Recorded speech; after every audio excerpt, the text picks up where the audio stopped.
Hello everyone, I'm G.H. Chandran. In this episode of Viewers Come Closer, we are going to see about one of the most argued things in the tech world, Google's tracking. In this video, we shall see a brief detailing of Google's My Activity page, then some of the good and bad things of the feature, and finally my suggestion on having the perfect setup for handling my activities in Google. So let's get started. The internet is big. I can search for whatever I want and I can also undo it. For example, if I search for anything in Google and delete it in history, no one can know that I searched for it. Remember, the history now I deleted has another name, that is browser history. That is, the browser maintains a specific history for the content we search in it. It can be any search or any URL, it just gets stored. Similarly, all the operations that we perform online go to some place, and we don't know where it goes and where it gets stored. It cannot be deleted by us. But imagine, if there is some place in the internet that stores all the things we do online and it also gives us the maximum permission to control them, it would be good, right? That is where Google's My Activity page comes into play. If I am using Google services, all the actions that I do in it can be seen in My Activities page. And it also collects various other information about us using our Google account. Now, before moving further, we have to know how and why Google collects all this information about us. Google not only collects search information from us, it collects more and categorizes all the data collected into three categories. Web and app activities to collect information about our activities on Google sites and apps. Location history is to collect information about our activities on Google Maps and other places we check in. And YouTube history is to collect information about our activities on YouTube, including likes, comments, and more that we do on YouTube. All these information are collected from Google sites, apps, maps, phones, GPS, and browser. But the majority of the information is collected from our Android device and the Chrome browser because they both are made for tracking us. Okay, what is Google going to do with all this data? Google claims that it uses all this collected data to refine the user experience of other Google apps. That is, as we seen in an early video about Google search hacks, we saw how smart Google is.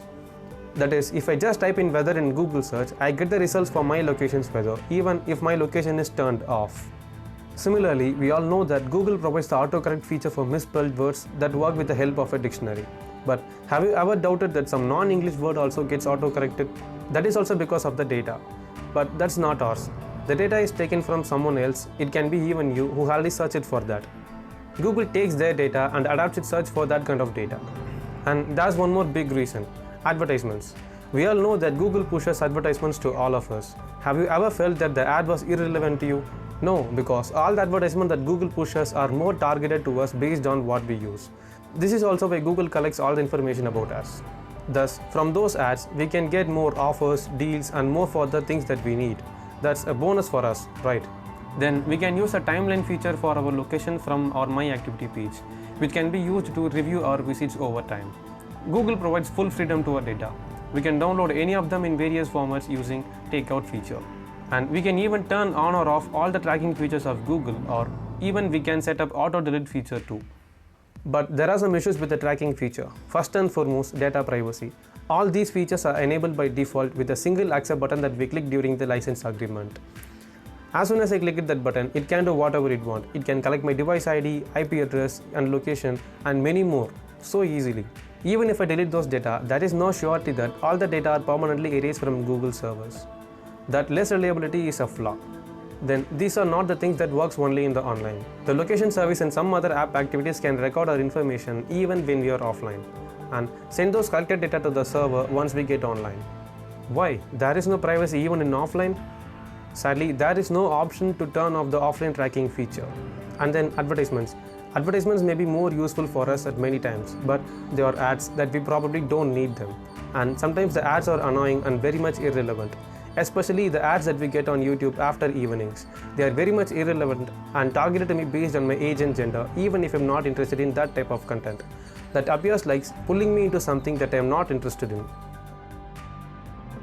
With all this speaking, what's the best way to use all these features without affecting the privacy at most? There are a handful of ways, but in this video we shall go legally. So head over to myactivity.google.com and choose Activity Controls. There you can find all I'm about to say now. First, turn off voice and audio recordings if you are not using Google Assistant. Google Assistant is much useful, but it is used very less. It is mostly used for some simple stuff that we can do already. So if you are the one who doesn't use Google Assistant much frequently or use some other voice assistant, I strongly recommend you to turn off the feature in here. Second, using the auto delete feature. It is disabled by default, so turn it on and choose either 3 months or 18 months that suits for you. But I recommend going with 3 months as it is more than enough to store our private data. Location data is more useful sometimes to choose the best places for us in Google Maps. And make sure to turn on the auto delete function, and I recommend using 18 months for it as a location timeline is a good feature to have. And most importantly, use the location service in your phone only when needed. As Google says, it requires access to location service to collect the location data. Finally, ad personalization.